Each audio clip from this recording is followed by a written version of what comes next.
斯巴鲁森林人以其水平对置发动机和全时四驱系统著称，这两项技术在同级市场里有着其独特性。水平对置发动机的布局重心更低，提高了行驶稳定性；而全时四驱系统呢，根据你的行驶状况智能调配前后轴的扭矩分配，提高了越野性能。今天咱们就从这2点它的特性上去聊一聊斯巴鲁森林人这台车。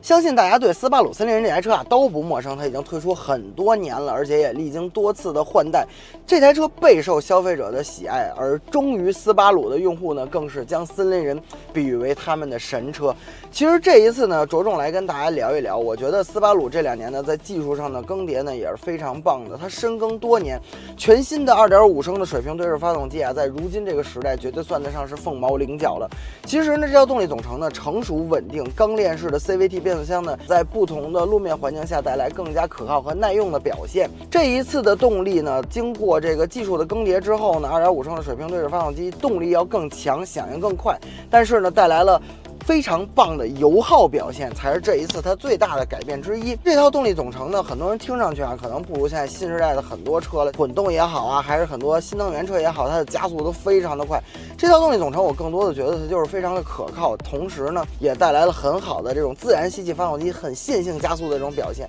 我个人觉得还是很棒的一套动力，而且呢，在城市中驾驶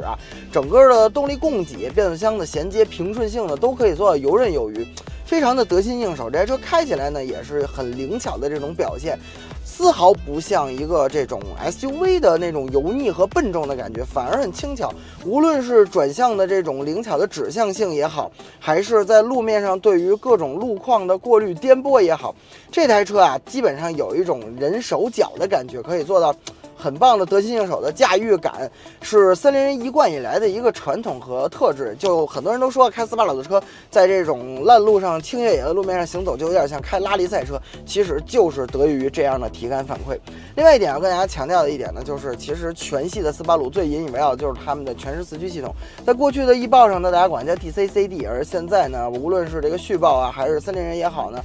包括傲虎都叫这个升级后的 X Mode。这个模式呢，可以赋予你非常强的驾驶魅力。全时四驱系统无论面对雪地、沙地还是这种砾石路，它都可以很好的去应对，有效的化解，提升通过能力。而森林人这台车呢，原厂的离地间隙也有220毫米，无论是接近角、通过角，对于同级 SUV 来说呢，都是非常出色的一个存在，可以带你去到更远的地方看不一样的风景，是这台车武装到牙齿的一项技能。然后当然呢，其实这一次跟大家着重去分享的另外一点，我则在于用车体验上。我们现在人们买车更多的是通勤 A 点到 B 点，但实际上呢，有很多的消费者现在更愿意出去走一走，逃脱这个钢筋混凝土禁锢的这种钢铁丛林多去外边看一看，走更远的路，看不一样的风景，开阔不一样的人生。那么选择一台能够陪你远行的车就很重要。这个时候，森林人这台车的优势呢，就充分的去体现出来了。